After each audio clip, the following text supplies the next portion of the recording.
કેશોદ પાલિકા શહેરીજનોને રોડ રસ્તા જેવી સુવિધા આપવામાં ઊણી ઉતરી હોય તેમ પાલિકા પ્રમુખના વોર્ડના રહીશો લાંબા સમયથી નવો રસ્તો બનાવવાની ભીખ માંગતા હોય છતાં નવો રસ્તો ન બનાવી છેક માંગરોળ રોડ પર 3 કિમી દૂર આવેલ ઇન્ડસ્ટ્રીઝ એરિયામાં રોડ બનાવવાની મંજૂરી આપી દેવાતા સીસી રોડ બનાવવાની કાર્યવાહી શરૂ થઈ રહી છે। ત્યારે પાલિકા શહેરીજનો સાથે વહાલા દવલાની નીતિ અપનાવી ભેદ રાખતી હોવાની ફરિયાદ ઉઠવા પામી છે। વધુ મળતી વિગતો મુજબ કેશોદ પાલિકા વોર્ડ નંબર 1 અને 6 વચ્ચે વરોડીમાં ગારી તરીકે ઓળખાતો કેવદરા જતો રાજમાર્ગ આવેલો છે। શહેરી વિકાસ યોજના હેઠળ આ રાજમાર્ગને 2015 થી સૂચિત ડીપી રોડ જાહેર કરવામાં આવ્યો છે।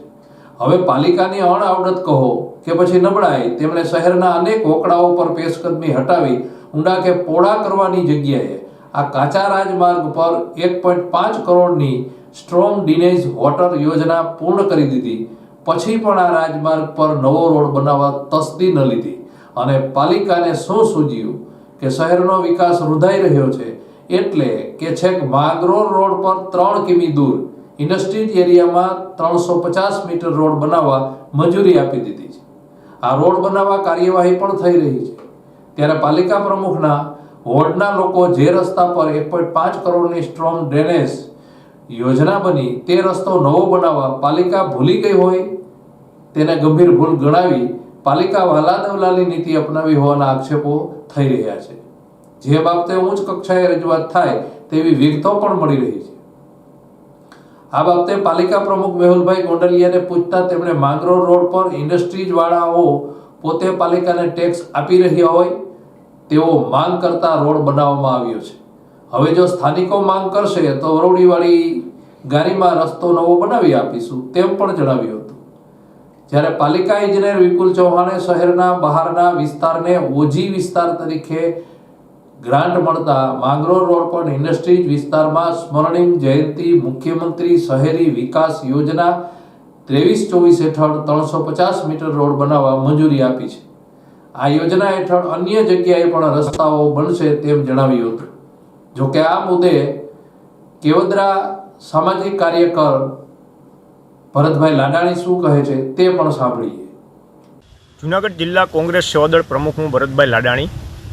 આજરોજ મેં અખબારની અંદર માહિતી મળતા સવારે છાપું વાંચતા મને એક ગંભીર બાબત મારા ધ્યાને આવેલી કે કેશોદની બહાર એટલે કે ચાંદીગઢના પાટિયા પાસે ઉદ્યોગની અંદર જુદા જુદા સિમેન્ટ રોડ બને છે।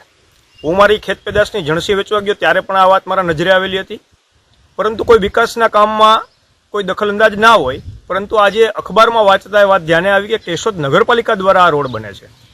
ખરેખર આ દુઃખદ વાત એટલા માટે છે કે કેશોદની જનતા જ્યારે રોડ અને જુદા જુદા વિકાસના માટે આ ભારતીય જનતા પાર્ટીને છેલ્લા 20 વર્ષથી આ નગરપાલિકાનું શાસન આપ્યું છે અને એમના વિકાસના કામ માટે માગણીઓ કરે છે, પરંતુ કેશોદની જનતા વિકાસથી વંચિત રહી જાય છે અને એની સામે ચાંદીગઢના પાટિયાની બાજુમાં ઉદ્યોગવાળા છે એમને રોડ બનાવી દેવામાં આવે છે।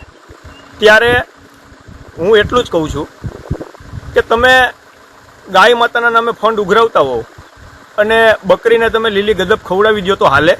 આ મારો એક સવાલ છે। મેં આ બાબતે અખબારની અંદર મેં જુદા જુદા સ્ટેટમેન્ટો પણ વાંચ્યા। પાલિકાના પ્રમુખ એમ કહે છે કે આ ઉદ્યોગવાળાઓનો માગણી હતી કે અમે ટેક્સ ભરીએ છીએ એટલે અમે ત્યાં રોડ બનાવી દીધો। શું કેશોદની જનતા ટેક્સ નથી ભરતી?